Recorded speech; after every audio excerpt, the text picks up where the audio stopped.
Known to the Romans as Mare Nostrum, the Mediterranean Sea is still a great mystery to science. Some 2,000 years ago, Pliny the Elder began to compile inventories of flora and fauna. In the process, he found beings that until a short time before were considered to be mythological. Nowadays, this miniature ocean, regarded as one of the most biodiverse places in the world, still jealously hides its secrets.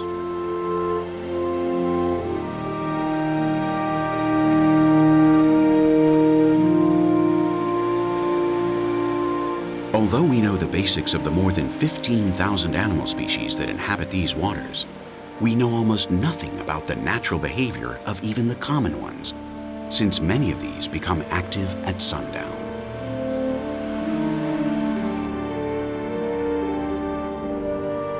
The phases of the moon do not seriously affect the tides in the Mediterranean, but they do affect the behavior of many animals.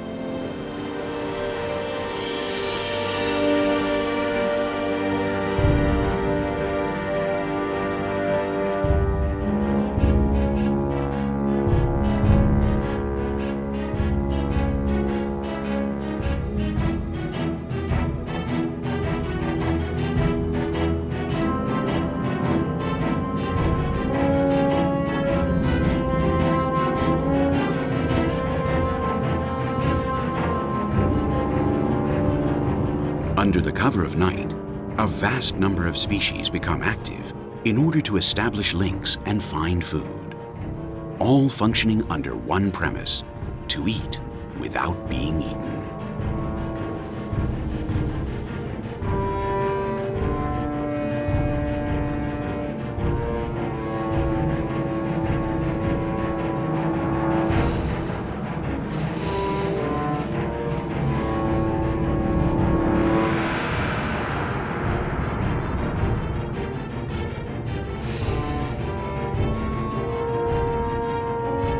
Many have developed extraordinary abilities and sensory organs in order to survive until the next dawn.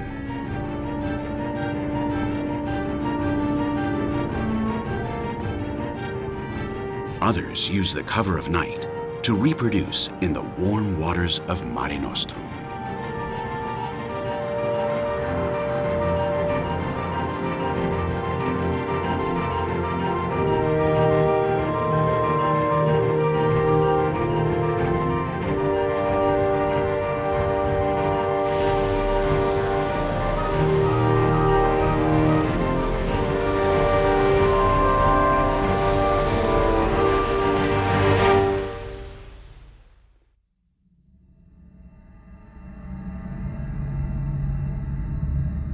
Well into the 21st century, we understand the workings of the solar system better than we do the natural behavior of the inhabitants of our oceans. A large number of marine species are strictly nocturnal and wait for semi-darkness before invading the sea to look for food. Others, of diurnal habits, try to spend the night hours resting, although they're always alert to predators. In open waters, many animals find refuge in a group.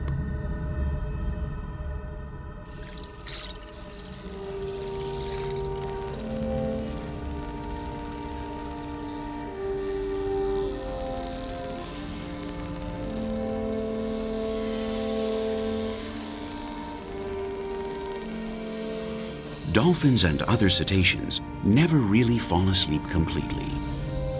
They need to breathe in air from the surface regularly, and at the same time, they need to be aware of possible predators, which is why they rest by alternating between both hemispheres of their brain.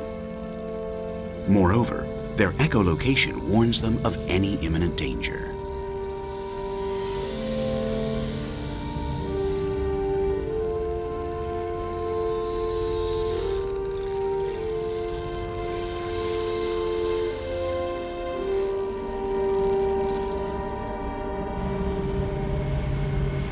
On the coast, things are different.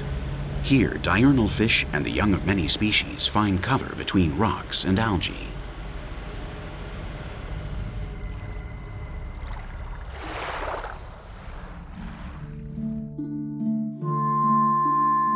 Just like marine mammals and some birds, they rest by disconnecting half their brain, while the other half is constantly alert to the presence of predators.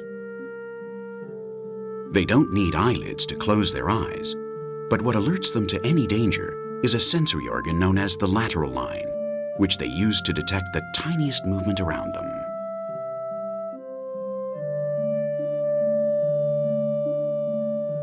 This lateral line is made up of a series of perforations or pores aligned on both sides of the fish, from the back of the head to its tail. In some species, the pores are even distributed along the head.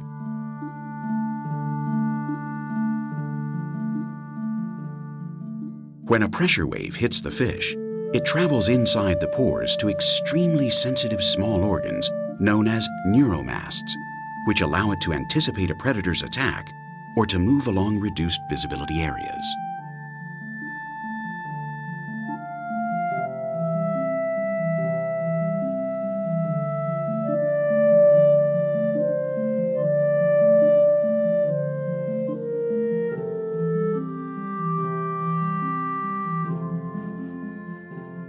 The Physidae are completely nocturnal animals that use sensitive palps or whiskers with which they detect their prey in total darkness or even when they're in the sand.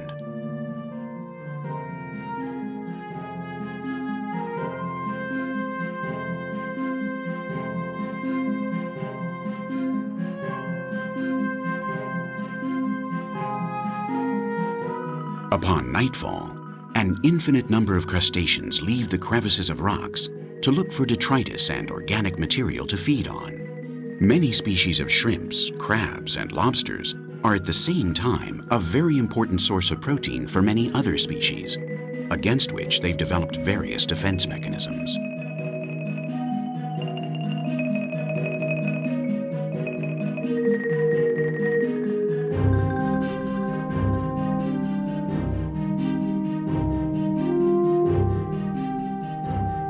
From resistant exoskeletons and perfect camouflages that make it seem like they disappear, to sophisticated systems that allow them to detect both food sources and possible predators.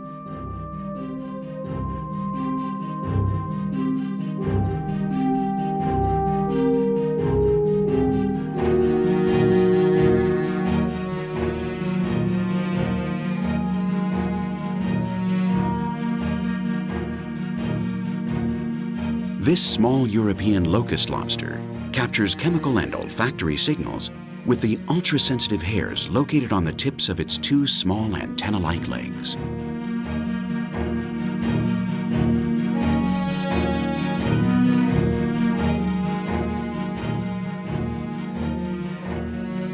The majority of these arthropods also have a very particular view of the world, since they perceive a great variety of wavelengths from infrared to ultraviolet.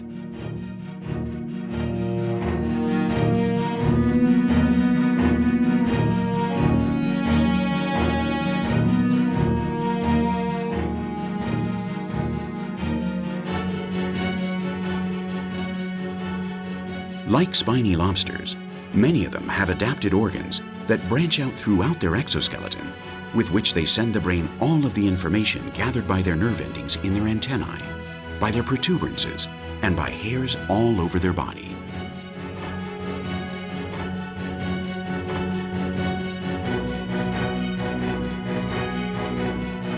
Hundreds of pieces of data processed in milliseconds to provide a clear idea of the medium that surrounds them.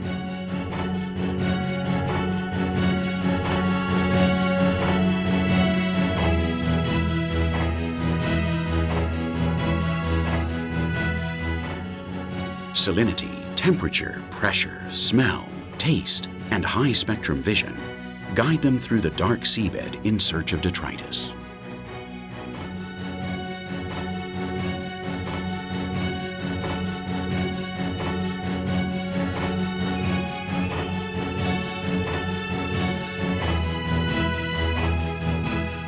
Its armor is perfectly adapted to its needs. Its longer antennae also serve to keep its distance when it moves along exposed areas. When it enters a hole in the rocks, It is practically invincible for its many natural predators.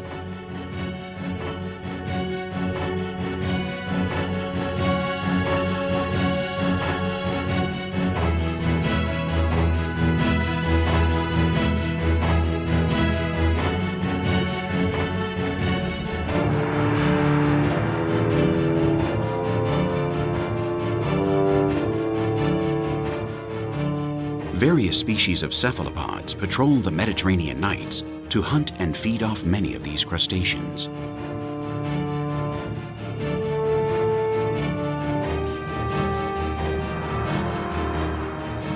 Their 8 legs make them prodigies of evolution.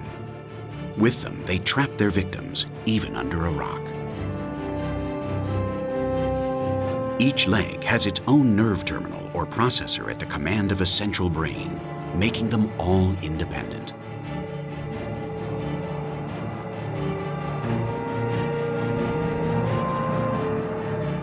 Equipped with 3 hearts, the octopus is a skilled hunter that, due to its excellent vision, is able to ambush or launch attacks against prey.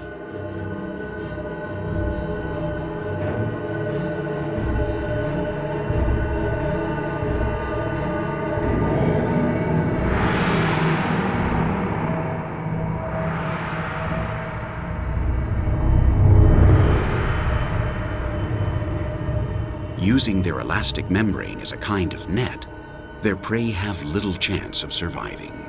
With their powerful suckers, they rip their prey apart and put the pieces into their parrot beak-shaped mouth, which grinds them up as it seeks out its next victim.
Some crustaceans have developed surprising adaptations to protect themselves from predators.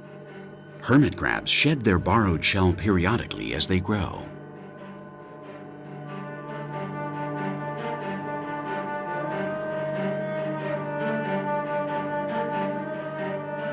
Trusting the efficiency of their portable shell, they meander along the Mediterranean seabed in search of carrion.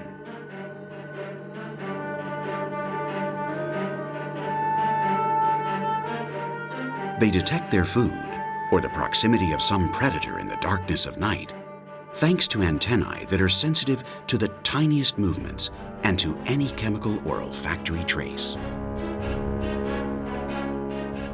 The sensitivity of these organs, together with their amazing vision, endow them with an exceptional arsenal of prevention.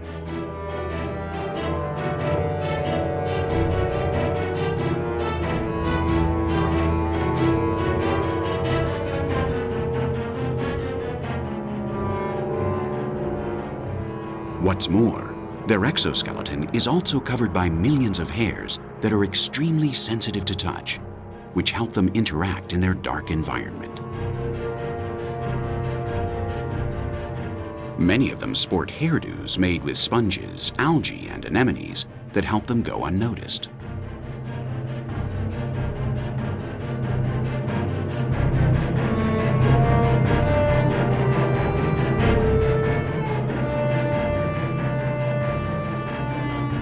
This Gibbs sea spider can go even further and seems to sway at the mercy of the waves in order to escape the attention of possible predators such as conger eels, physidae, and sea bass.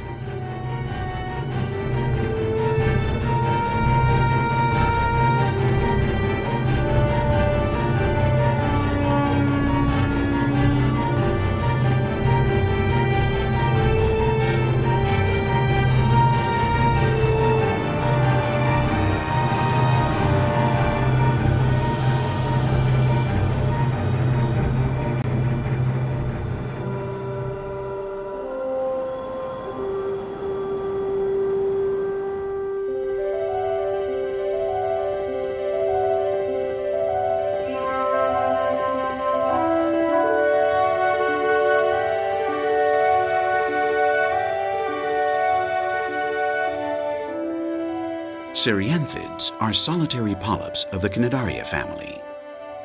Like all members of this group, which also include corals, jellyfish, and anemone, they unfurl their sticky and stinging tentacles in order to capture organic particles and plankton that the currents bring in.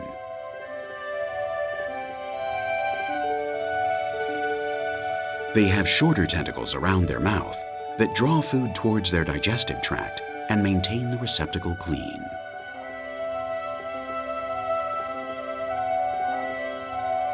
Some species can even form small colonies.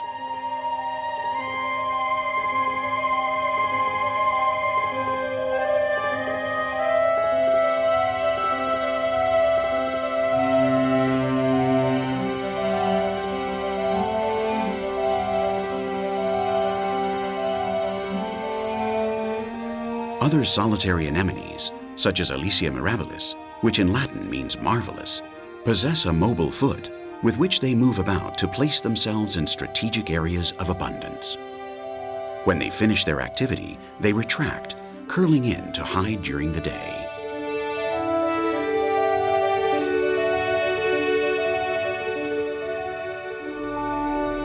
Well anchored in sandy or muddy substrate, the Ceranthius membranaceus raises its neck by using a vascular system made of valves and membranes. By increasing the water pressure in its interior, it is able to raise itself 40 centimeters from the ground to extend its tentacles. Thanks to a mucus it segregates, sedimentary particles, sand, and compact calcareous remains adhere to it, making its retractile trunk much more resistant. Within the same species, tentacles can have different tonalities, but all of them activate their stinging nematocytes, which paralyze and ensnare anything that runs into its trap upon contact.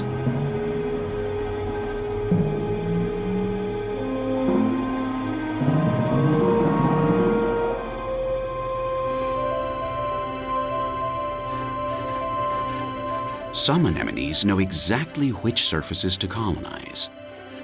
This Caliactis parasitica grows only on the shells of gastropods, which are reused by hermit crabs, particularly of the Dardanus callidus species, with which it carries out an extremely important symbiotic activity, lending it protection in exchange for mobility.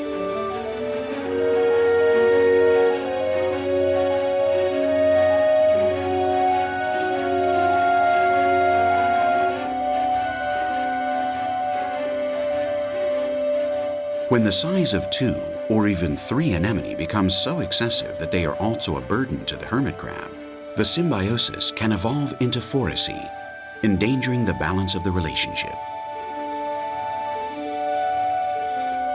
Although the traction power of this crustacean and the low gravity of the sea can make these anemone grow surprisingly large before seriously affecting their carriers.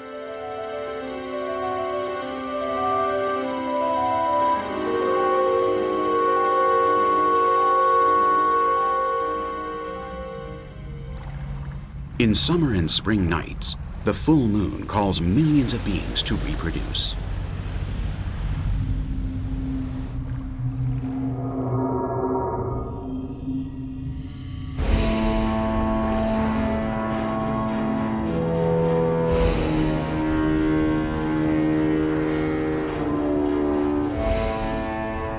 Many others take advantage of the opportunity to obtain food easily, unleashing a feeding frenzy that leaves no doubt as to the brutal structure of the food chain. From the bottom, where grouper and scorpionfish that blend in perfectly with their environment loom, to the highest levels where great schools of sardines, herrings, and silversides anxiously await for the great banquet.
In perfect synchrony with the phases of the moon, these variform beings that are part of the zooplankton spawn in total coordination to ensure that as many offspring as possible survive their predators.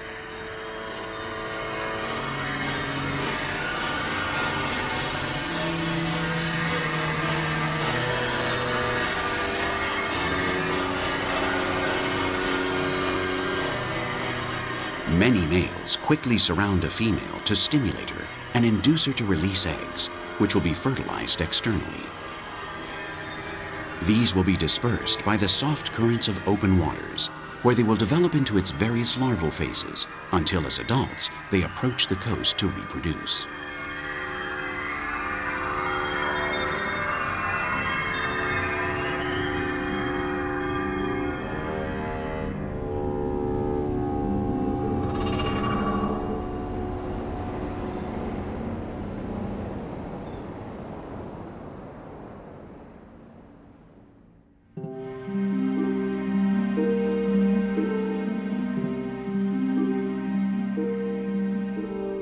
The third right arm of the male octopus is also a reproductive organ.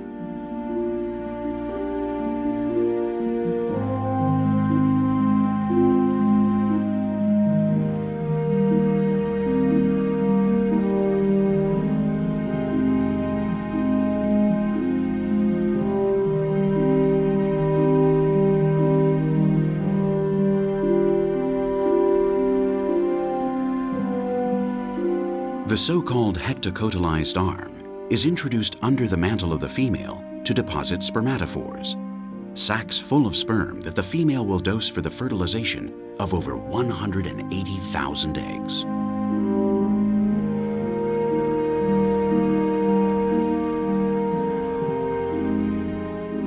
After the transfer, the male abandons the female, who then hangs the embryonic sacs from the roof of her cave. And buried alive, she will look after them until they hatch and disperse throughout the seabed as she dies from starvation.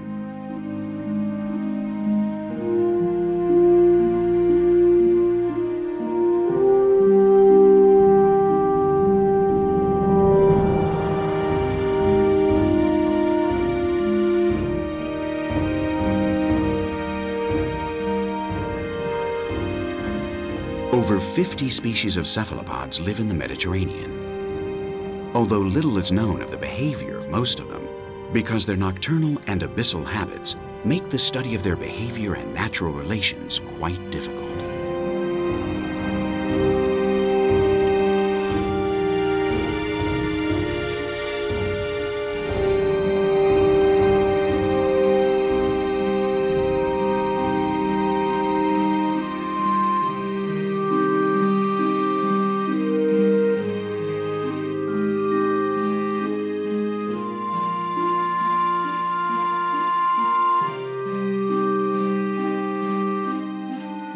In walls always exposed to currents, there is an abundance of nutrients running towards and from the abyss, allowing the continuous exchange of energy.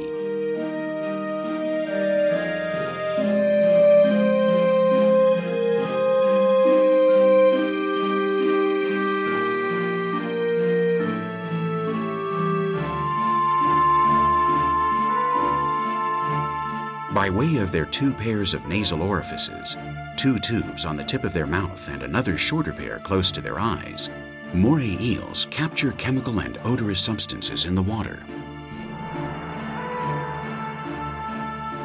Not only to search for food, but also to seek out the most receptive female.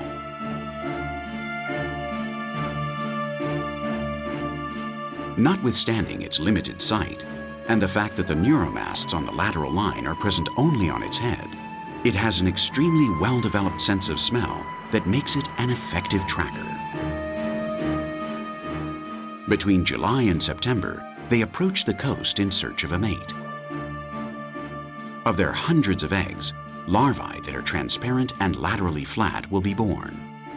They will live as pelagic beings in open waters until they become juveniles, when they'll descend to the bottom of the continental shelves to start developing their benthic habits.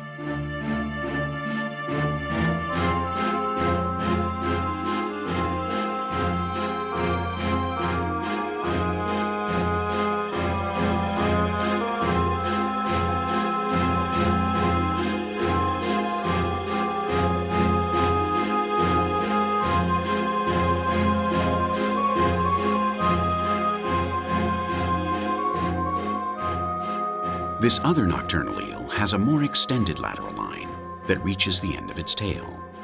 Throughout its head, the conger eel also has pores that are especially sensitive to electromagnetic pulses, with which it detects the electrostatic energy emanated by everything that moves around it.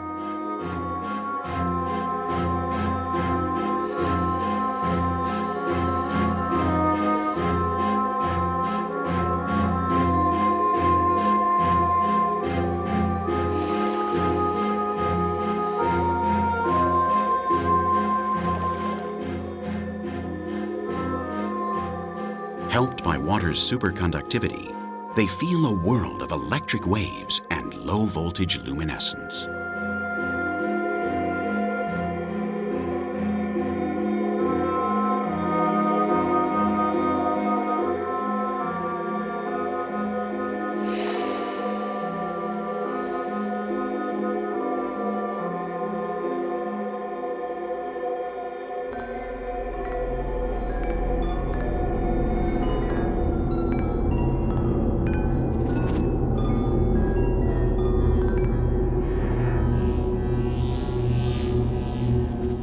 Almost all cartilaginous beings have taken advantage of their capacity to capture magnetic impulses to find their food in total darkness, even when they're buried deep.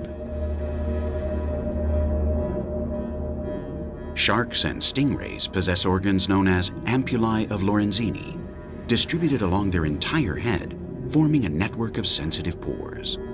They detect small variations in the electric fields that all living beings generate.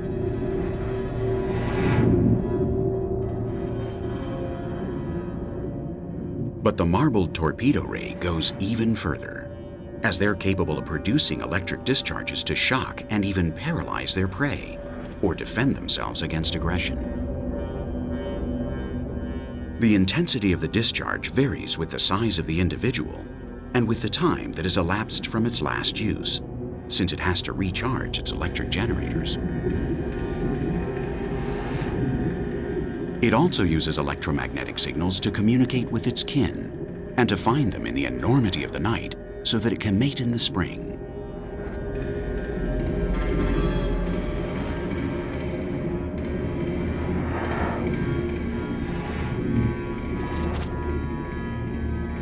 They're ovoviviparous, and in September, this female will give birth to between 5 and 35 offspring.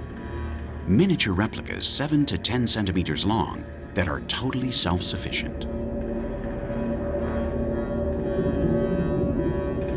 Until then, they will patrol the sandy seabeds close to the coast, feeding off small fish mollusks and cephalopods buried in the sand.